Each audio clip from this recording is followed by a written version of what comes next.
Welcome to Dime Being Dime Podcast, where we talk about any and everything. Today's topic is the generations of music. So today we're going to do things a little different. Today I have here with my dad, and we're going to discuss some of the music that we love to listen to. So the first thing that we're going to discuss is the 80s. The 80s. What is your favorite song from the 80s? Probably Billie Jean. Billie Jean. Why does Billie Jean speak to you in the 80s? What was the favorite thing about Billie Jean that really kind of like sparked your Because interest? it was about a woman that was trying that he had messed with. Mm-hmm. He probably didn't mess with, but she supposed to mess with and had a child about. She lied about having a child with him. No, she was saying it was his She child. was saying it was his child, but he said what? He said it wasn't his. He said, Billie Jean is not my love. Right. That's it. Right. So, if that's your favorite song in the 80s, favorite. it's just one of your favorite songs in the 80s. What's another thing that kind of inspired you with that song? Like, was it the way that the movements were? Was it the sound? It was the sound, and then the way Michael Jackson presented, Mm-hmm. and then you had way he made movie with it, Mm-hmm. and the way he was dancing. So I mean, he The was the one filmography. that was what made him come out Right. on Billie Jean. Right. Mm-hmm. And so, show us how to move, how to dance, and everything. Right. It was like a spark. yeah, it was like a new beginning. A new beginning. There we go. And then you had Prince, and then you had Rick James. James. And then you had you had the Commodores from Alabama. I'm saying, wow, man, who would thought them boys would be that big? Right. And be that big from Alabama. Right. So that was the thing that I remember. So the generation of music. That's the 80s, 70s, 60s. Right. But you got the 90s. The 90s. Yeah, that And was then to the TLC. 2000 wows. Right. Yeah, TLC and all them. And then you got, let's see, what you going on up, then you, probably 2000 what, who? 2000s, I would say LL Cool J, because he was in the 80s I or something think he like was in that. the 80s, some But- of the 80s. And you got the old players that started Mhm. coming back in 2000 and all that, but Right. it was like started from the 80s. Right. And they grabbed that inspiration from the greats, which was Michael Jackson, Prince, and things like that. They took on their light. Yeah, it's just like started. when LL made bad and Michael made bad. Right, They were right. fighting all the time. Who was the best and all that. Right. So it's just, you just, that back then in the day, people can relate to things. That's that going they- on in yeah, the music within right. their daily lives. Mhm. Right. Right. So the generations of music. Well, we're talking about the generations of music and how they affect people growing up. Yeah. I have been fascinated with Michael Jackson ever since my dad was fascinated with Michael Jackson. But not only that, my mother is also a Michael Jackson fan. So I grew up wanting to dance like Michael Jackson, to sing like Michael Jackson, to perform like Michael Jackson, because I felt that was the biggest inspiration in my life. And watching my dad be filled with so much joy while he's listening to Michael Jackson, sweeping and all other stuff, it really got me, got my creative juices flowing. So I would do choreography with it and dance too. Yeah, but like see a lot of the young folks don't like that. Know that P.Y.T. Pretty young thing. You see, I'm So older. that what made me like him too, man. Right. Cause at the time, you going out and see women and talk girls and stuff, and you would never know to call them a P.Y.T. Right. He started that before Bobby Brown. Yeah. Right? P.Y.T. Tenderoni now, Tenderoni. Now Tenderoni, Bobby, he come up with Bobby. I think they were about around the same time, but Tenderoni. Let me come in about What, about that? Wasn't it Babyface that said the same thing too? What, No, he said pretty brown eyes. yeah. Yeah. But, you know, Terminology. Came up with that terminology of a young woman, a pretty young thing, tenderoni, pretty brown eyes. yeah. Those terminologies, the generation of music, and it passed on from generation to generation. But like I say, who know about P.Y.T? Right. I mean, it was just the Just a topic just a of talk, it, yeah. the name. A lingo, yeah, a slang. Yeah, you saying what? So really, you have to listen to it pretty good. But you know, it was about a little young girl growing up. Right. Yeah. Right. And then this boy found out and he liked her. Right. Called her P.Y.T. Pretty young thing. Yep. Yep. So that is the generation of music. You know, it basically, I feel like it copy and paste the things that was from the greats, but we still grab inspiration from that.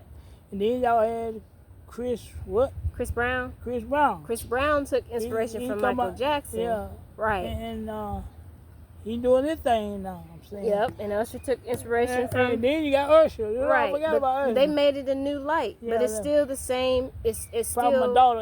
my daughter group.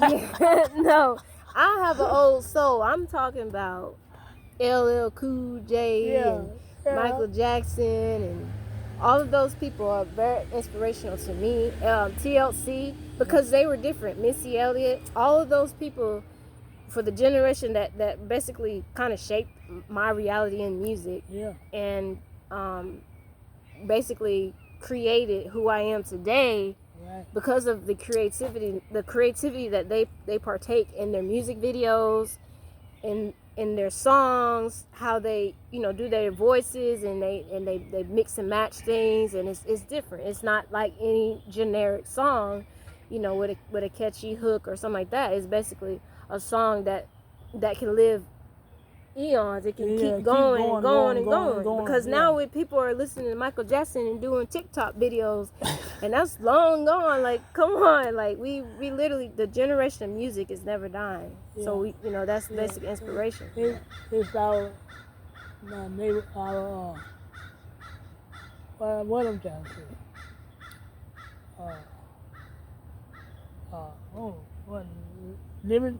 What is it? I can't say it. I don't know. Lenny. No. It's really, it was a lifetime way you can associate yourself with somebody, talk to somebody, hearing some of these singers, and resonate with what they're saying. Yeah, resonate with them, and back then we had a lot of loving, not a lot of fighting. Right. But see, then you got different music that kind of like shifted that narrative to more negative things versus the positivity, and enjoying the love and the peace and stuff like that.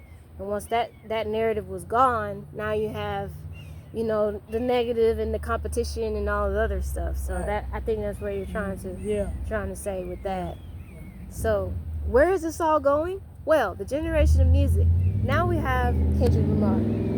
Yeah, see, old man. Boy, I love his music, but I'm trying to figure out what he's saying. Right. And what he's talking about. Because, a lot of folks, when you make a song, sometimes it's like a story behind it. And so Kendrick, he doing good, but I don't know what he's saying. I let my young daughter teach me a little bit about him. We're going to the Kendrick class. Because what you see is what you get with Kendrick. But one thing you gotta understand is that now that people are seeing him have this catapult up from, with the Super Bowl, they're not taking in context of his older discography. Yeah. To Pimp a Butterfly, for instance. Pimp a Butterfly, what is that? Pimp a Butterfly is an album that was very, very, very, very, very, I would say a lot of people didn't like the album because it was, it wasn't their taste. They're more taste in the fast music, the fast, catchy music and things like that. But that music was spreading a message.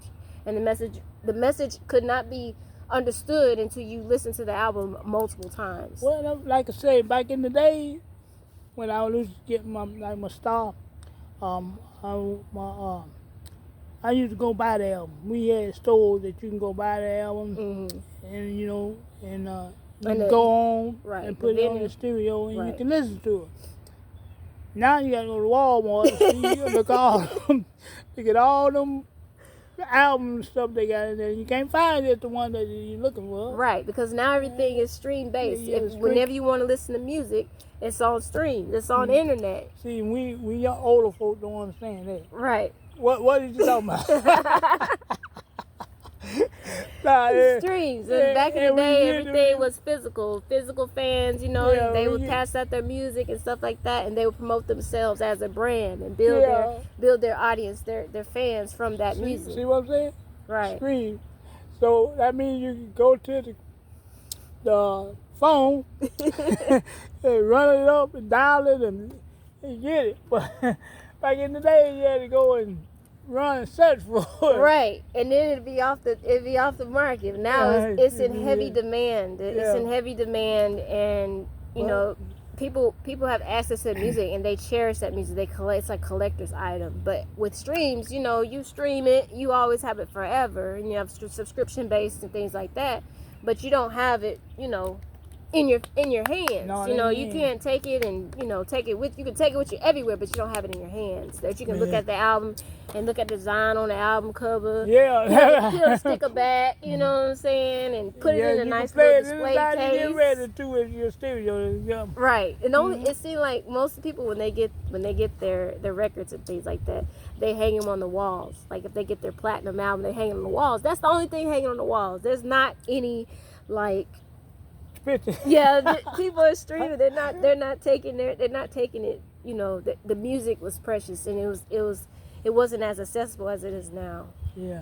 With the streams and things like that, so it's gonna get played over and over again until eventually people are gonna get tired of listening to it.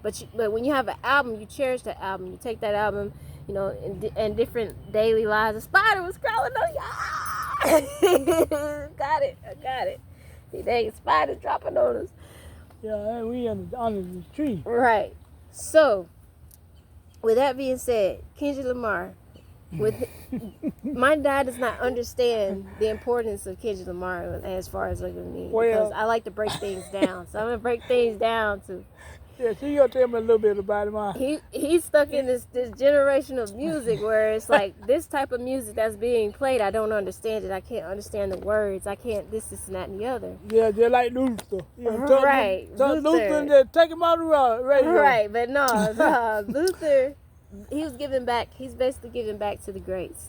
You know, with most of his albums of Prince, These Walls, you know, certain melodies that he used are kind of like nod to Prince and things like that. You got all these old, you know the Isley Brothers. Yeah, the Isley Brothers. You're contagious. That man, he was on.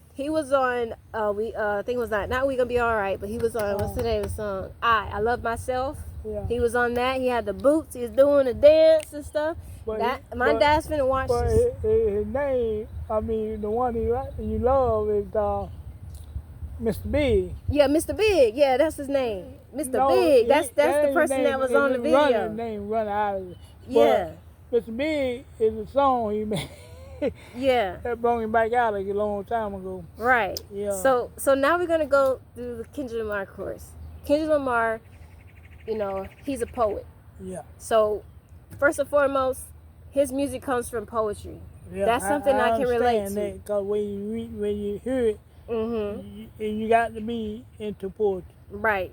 According to his English teacher, you know, as I looked on YouTube, and I did get some research on Kendrick Lamar and stuff like that, because I'm heavily into Kendrick Lamar. His English teacher, you know, said he was very gifted when it came to poetry and came to writing and things like that. So, you know, I can relate to that because I was basically a poet and a writer at a young age. I was always writing small little books and doing poetry and things like that, and that was on my own terms. I didn't have somebody know. Right, force me to do it. I love poetry. I love writing. I love spoken word. That. You got a creative mind, when I tell you. Right. It's something I didn't know about my daughter, man. I'm like, wow, Right. she got it. She got it good. Right. But it's all inspired by this fella right You know here. what I'm saying? He's like he's very I his would not music know what I lover. did. He's a music lover. Yeah, I and- love music now. Yeah, but like, man. So now we're gonna get into just a snippet of Kendrick Lamar. Tell me something. Kendrick Lamar, so he can understand the essence of everything and what Kendrick Lamar has to offer.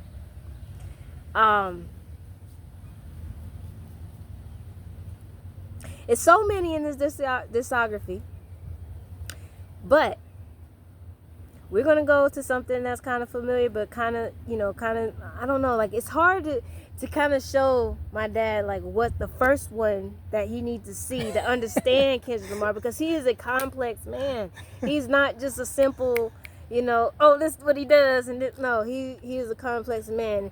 His form, his shape, everything like that, it evolves. So it's not a standstill. It's just like the Super Bowl. Man, I didn't know what he was doing. But I enjoyed it, but I didn't know what he doing. So at the end of it, I wanted somebody to tell me. But she wasn't around then. Right. So now, what's one of the songs that you didn't understand? And I'll go into that. We'll do it from there. What is it? Just say They not like us. You want that one first? Oh man. My goodness. Okay. Help me. You've ever had somebody be a bully to you? Yeah. Somebody who's always, But he said they ain't like us. Yeah, they're not like us, but it's more deeper than what you think. Like, imagine I understand that. like I can realize what he's saying, but right. it's just on the song. Right. The thing, the hymn that they not like us. Everybody got it now, Because yeah. They not I know like you're us. familiar with this. Like you said, LL Cool J and Michael Jackson were fighting because they made the same They songs. didn't fight. They just musically fighting. Yeah, so okay, that's where but you they have wasn't fighting like in fists and stuff. right. But That's musically fighting. So Kendrick and Yeah. Drake were musically fighting each other to see who would climb the charts. It's a competitive sport, as Kendrick Lamar said. Right. So not like us is basically his reaction to everything that his counterpart person who was bringing all these songs about him, that's his way of fighting back. With me, for instance, when I was bullied as a child, I made the song Haters to combat my bullies. And when I would get bullied and things, oh, is that B? Not a B. Oh my goodness. It's right there. Really, B? You want to mess up? You want to mess up our podcast? Freaking caterpillars and I stepped on it. No, she stepped on it. So he going away. Okay. No, he ain't. And that's why I say in my Haters song, my goodness. Let me go. In my Haters song, I use that B. Oh my goodness. I use don't make it upset, Daddy. Oh my goodness. Okay, go ahead. Go ahead. I use the song. This happened last time I did my podcast. That about like Martin. Ooh, wow. I used the Haters song. Go ahead. Oh, that B scared me, man. Yeah. I never got stung by B, y'all. That's why I'm like, oh my goodness. It just came out of nowhere while I was in the middle of a conversation. Yeah. The B in my Haters song basically is the bully. The haters, whenever I was getting bullied and things like that, I would just perform that song. And that song right there was like my shield. It was guarding me. Because if I didn't perform that song, I would just get getting bullied and stuff like that, and I wasn't taking up for myself. So the way I would take up for myself is I would discuss myself within the song, but made it, real catchy. So when they was like, when they looked at me and stuff like that, and they looked at me crazy when I'm sitting there rapping and all that other stuff, they're like, what in the world is this girl doing? But I was sitting there rapping my song, when I be flipping the only, it was like, what in the world you doing? It's like, you rap. Like, And it just took everything. Like my Surprising. bullies, right? My bullies as like, you know what, you cool people now. Because I didn't know you could spit like that. That's what I'm saying. So Me neither. so that the hater song was basically kind of like my Not Like Us. I guess he got it from my uncle a little bit too. Yeah. So that's what my Fernando. haters. Yeah. Mm. That's where my hater song came from. My Not Like Us was my hater song. Mm. Because I fought back to my bullies, but I was talking about myself and who I am as a person. Like, don't care about money and all of this stuff like that. I'd rather hit books so later I can get income tax. Like, I don't care if I'm in my studies and you know what I'm saying? Don't never say that, baby. Always try to get as much money as you can. Oh, you see, Never like, say- right, right. So, you know, I But love the money- music, but I won't get paid for what I do. I get that. I get that. But money causes more problems. And that's why, you know, and those people... Well, my daughter, don't ever say money causes problems. What you want to do is get you enough. Then you say money causes problems. But the flip side of it is, What? it's not saying I don't care about money. It's Yeah. saying that I'd rather hit books so later I can get income tax. If you listen, Oh, books, okay. my studies Right. will get me to getting a job, to get me income tax, and income tax equals money. So it's like a flip reverse psychology. Instead of it being like, you know, money, dough, and all other stuff, I get it the Yeah. good way, not the bad way. Yeah, So it's based. So it's you can act Oh, dumb. You can yeah. act dumb about money, but I'm not into that. Yeah. Like when people go dumb over money, that's when they're like always trying to chase money and chase that, but they're not chasing their career. They're not chasing their goals. They're not But chasing the it's books. like this. If you get the money Mhm. and you start working on your career, what you trying to do, Right. the money is helpful for you.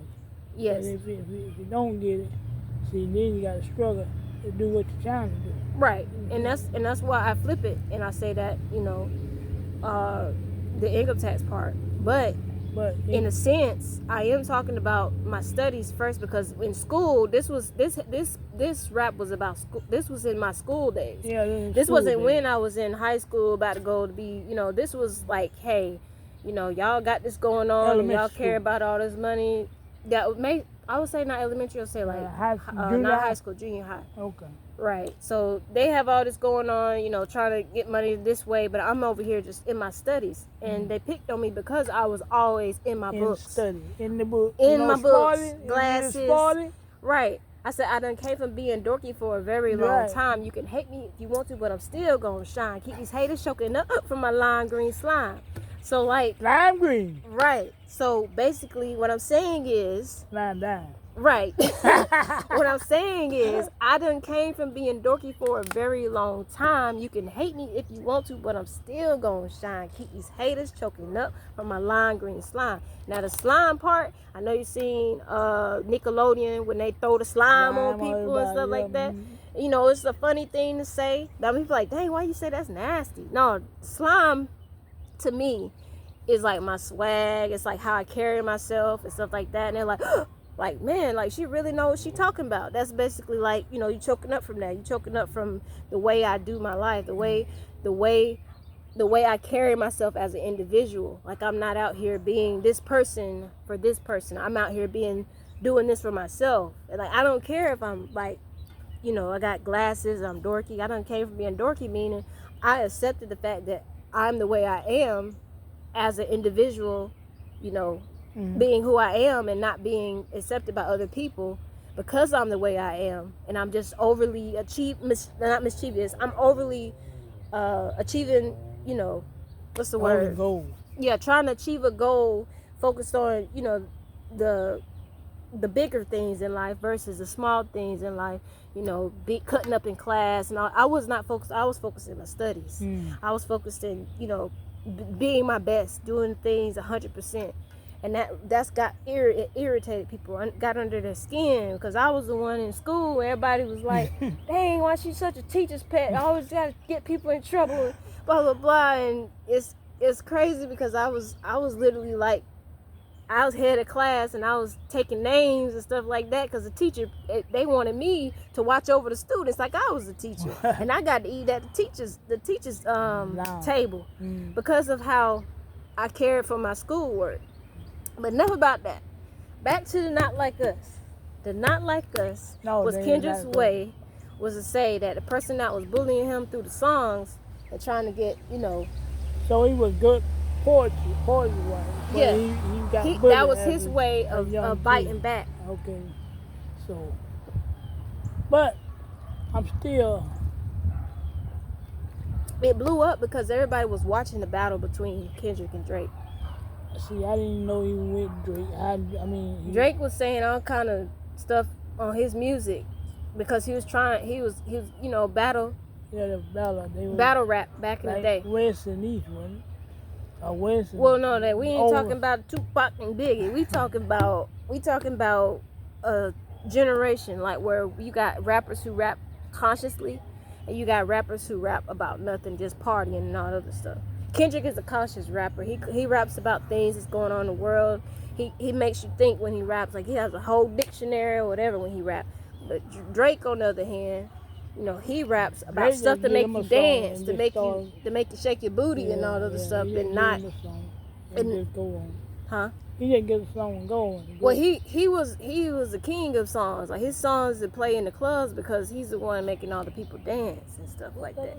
Hey, The thing, whatever that junk was.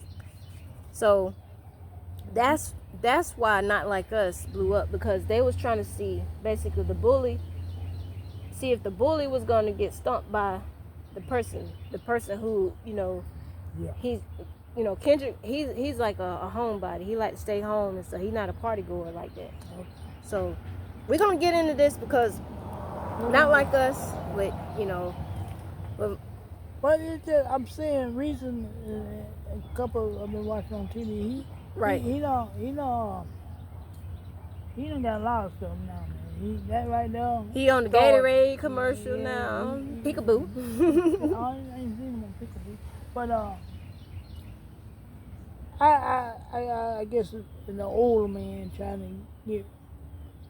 You're looking looking some of his at songs, you, you know. but the crazy thing, the crazy thing. Should we relocate? You wanna go over there? Yeah, we'll go with that. But All let's see.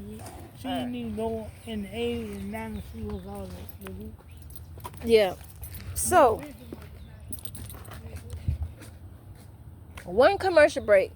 Dad forgot his phone. Too much on that tree now, so everything.